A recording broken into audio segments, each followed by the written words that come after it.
What's going on, guys? How you doing? We're in part 4 of this GEDDY interview. Cool. Talking a lot about craft. Talking a lot about they're talking about lyric writing, talking about songwriting now. Pretty cool. And also we have the giveaway. I have 2 of these to give away thanks to Dave.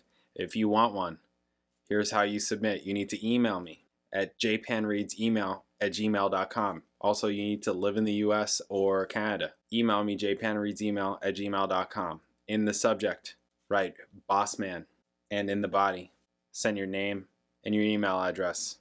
And I'm going to announce on the 6th. If you haven't submitted yet, I don't know what you're doing. Don't wait. All right, part 4 of this interview. Let's get to it. Bam.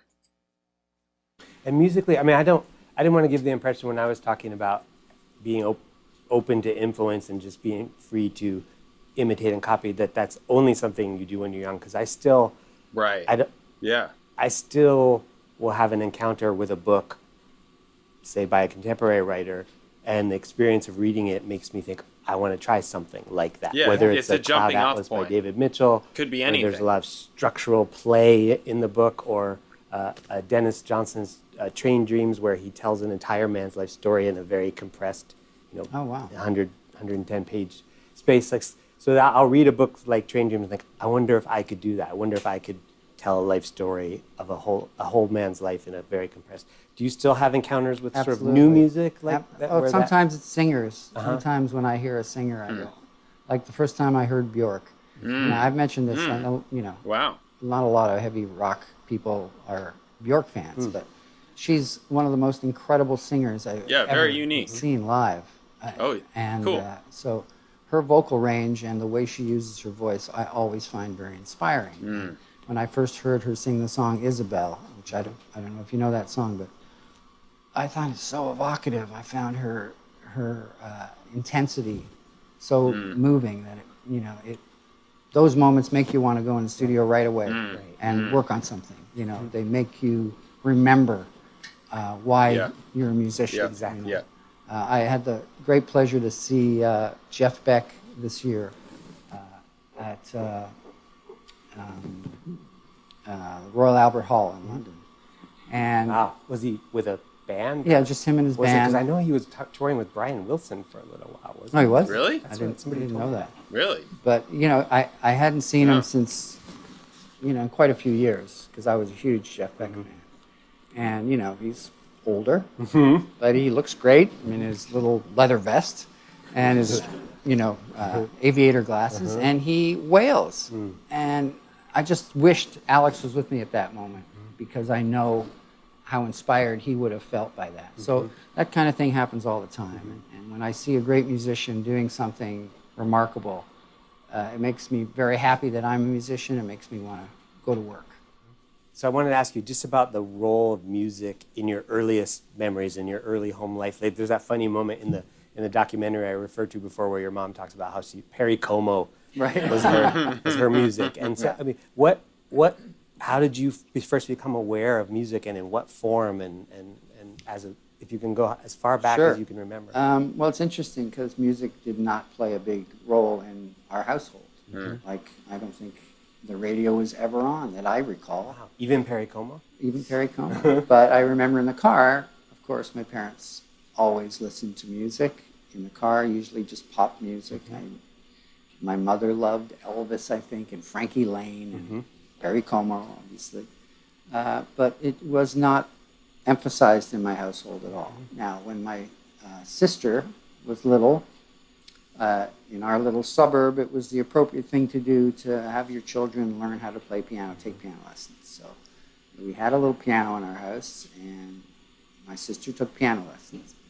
And I was considered too young to take piano lessons. So she would tinkle on them, and I would kind of hang around listening to the piano lesson. And I would always, after she finished, I would always go to the piano and try to imitate what she was doing. Now, when my mother tells that story, of course, I was brilliant. The sonatas. Right. But, I was just being like a monkey and imitating it. So there was no real emphasis. And it was when I guess I was about 12 when the boy who lived next door to us had this guitar with these beautiful Hawaiian palm trees painted on it. And he was selling it. I begged my mother to let me buy it. And she was kind of surprised because I'd never shown any real interest. Yeah, do you remember what you wanted to do with it once you had it? I just wanted to learn how to play a Yardbird song. So already it was rock and roll. Yeah, right off. so I guess I skipped a beat there. Because in my neighborhood then, as I became a kind of adolescent, suddenly there were girls and parties and things like that. And people were listening to music. So I started listening to music. The Beach Boys appealed to me at that time, I think. And then I heard some English rock and the Yardbirds. And I think the song, I think the first guitar song that got me was Roy Orbison song, Pretty Woman. That guitar riff. And then the Yardbirds, For Your Love, and songs like that. And they made me want to do that. I don't know why, but I just wanted to do it. So I begged my mom, and she agreed. And I had to work at the store on Saturdays to pay it off. They had a variety store in small town, Newmarket, Ontario. And, you know. Did they sell the guitars No, in no. the store? Oh, No, there was just a 5 and dime. I see. So I had to work there to earn the guitar. Basically. And it was an acoustic or an electric? It was an acoustic. So you thought you were going to do Jeff Beck over, under, side. It was the only guitar I had any kind of access. Yeah. And that's kind of how it started. And it's ironic because my dad died when I was about 12. And I didn't really know much about his history until much later.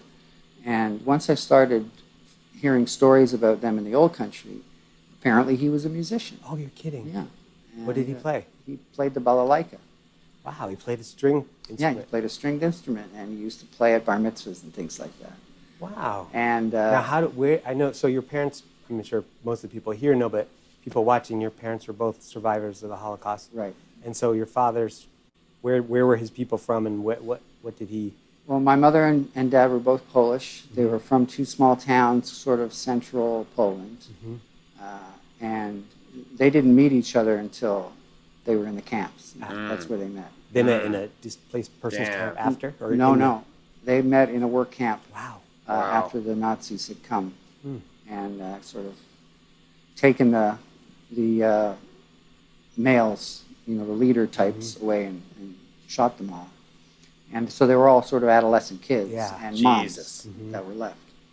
And that's where they met. And it's kind of amazing that they actually began a romance in the most horrific place possible. But anyway, apparently he was a musician. So did his family, were there other musicians in his family? Was it a kind of musical I've never family? been able to find that out. What was your source? How did you find out that he had played the I have an balalaika? aunt who was married to my father's brother, who's also now since passed away, but she told me, they lived in Detroit. I used to go visit them sometimes in the summertime.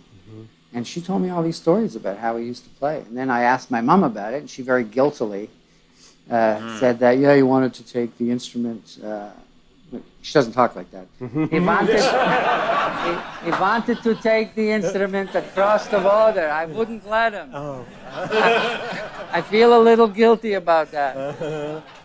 Wow. So what did that feel like when you heard that? Were you, because I mean, imagine when you're 12, the age you were when your father died, that's too young to be curious about your parents. In fact, it's the opposite. When you're about that age, you're the opposite of curious about your parents, and you wish any personal details about your parents are pretty revolting. Don't want to know.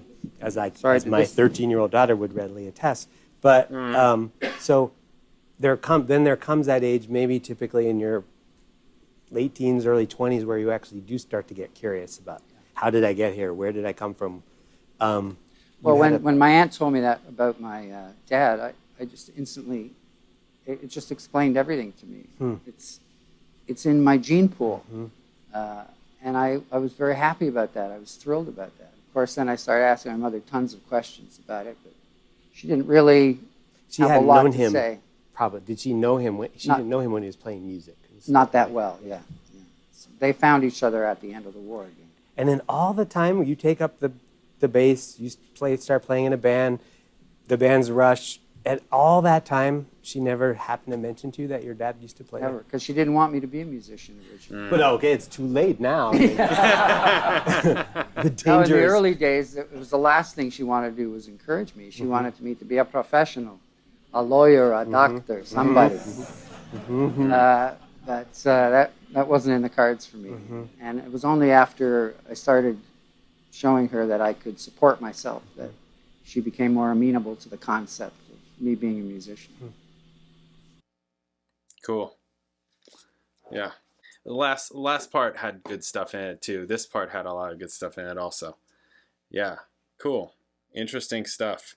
First they're talking about like influences, right? Talking about like, and being inspired by different things. And does that still happen? Where does that happen? How does that happen? And does it happen from contemporaries and all kind of stuff? It happens. I mean, yeah, for sure. And also, yeah, and imitating, right? It's not just out of nowhere. You have to imitate. That's one of the reasons why you study.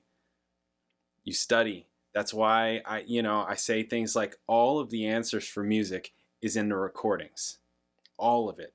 You want to know how to play an instrument? Recordings. You want to learn how to write music? Recordings.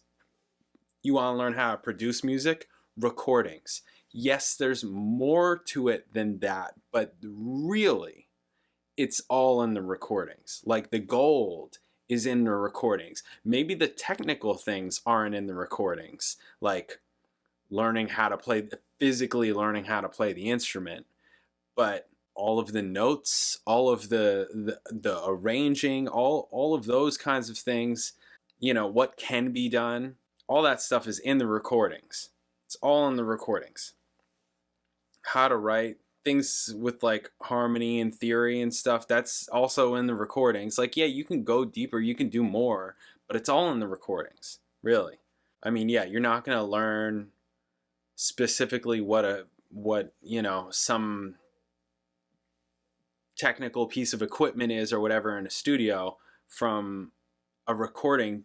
You may, like in a way you do, but in another way you need it in front of you and to like turn the dials or whatever it is, like work with it to be like, oh, that's how they make this sound, which they used on this recording or whatever, stuff like that. And yeah, like the inspiration can come anywhere. I mean, inspiration for anything can come anywhere. Like song ideas, like I can get song ideas from listening to like a podcast or something, just an interesting topic, and hearing different words and phrases put together, could trigger something, a concept basically. I like those kinds of things. So it's like, oh yeah, that would be an interesting song idea, concept or whatever. And then that's where you like write things down. You write it down, or at least I would, because I'm not going to remember. I have to write stuff down immediately or else I'm not going to remember it, right? And then that same goes with music. That's why it's like you're not going to remember. So you need to be recording record an entire songwriting session. Just have hours of just like me basically practicing, like working through something, making stuff up.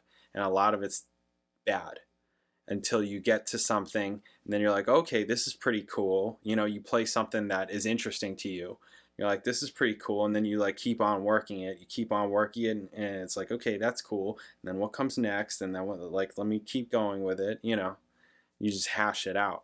But everything's being recorded because sometimes you forget, oh, what was that part? You like go too far. And it's like, wait a minute, I'm losing what the cool thing was. I'm losing that spark thing. What was it? So then you can go back and listen back and be like, oh yeah, that's right. And pick it back up. Stuff like that. You always got to record it. At least that's what I would do. And yeah, listening to music or watching other people play music. I mean, that's that thing. That's exactly that thing. There's a meme that goes around where it's like a photo of somebody in the stands in a football uniform and they're watching the game. And the meme is like being a musician at somebody else's show. And it's like, yo, put me in, like it makes you want to play. It's that whole thing. It makes you want to play. It's that. You can get it from anywhere. If you hear something, it's that thing that triggered you when you first started and when you first wanted play where you're like, wow, that's really cool, I want to do that. There's not like an age limit on that. There's not, I mean, at least not that I've hit yet. There's not an age limit on that. I doubt it. I just doubt it. I doubt that there is ever. I feel like I will always have that, you know, because that's just part of what it is. That's what, you know, what makes you do that thing, really.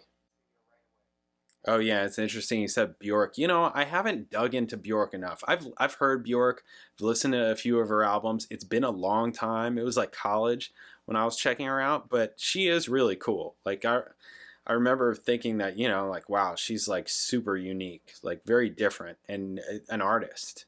Really an artist. But I didn't like super dig into her. So, and it's been a long time, so makes me, you know, there's just so much music to get into. It's like in a way it's depressing because it's like you just know you're never going to get to it all. You're just never going to get to it all.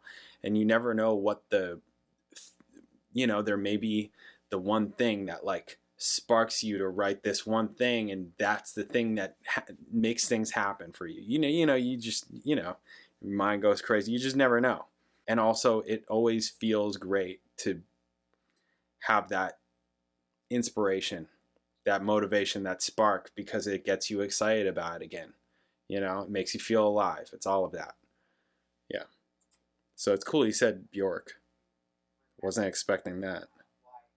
It's interesting about the guitar, like how he started out and the piano, his sister's piano lessons, all of that. I took piano when I was younger also. It didn't, you know, it wasn't my instrument. I didn't start out on the bass. You know, I knew I was into music. And I started playing saxophone when I was 8. That was my first instrument. I played that for like 10 years or something like that. You would never know I play saxophone ever. Ever. Would never know.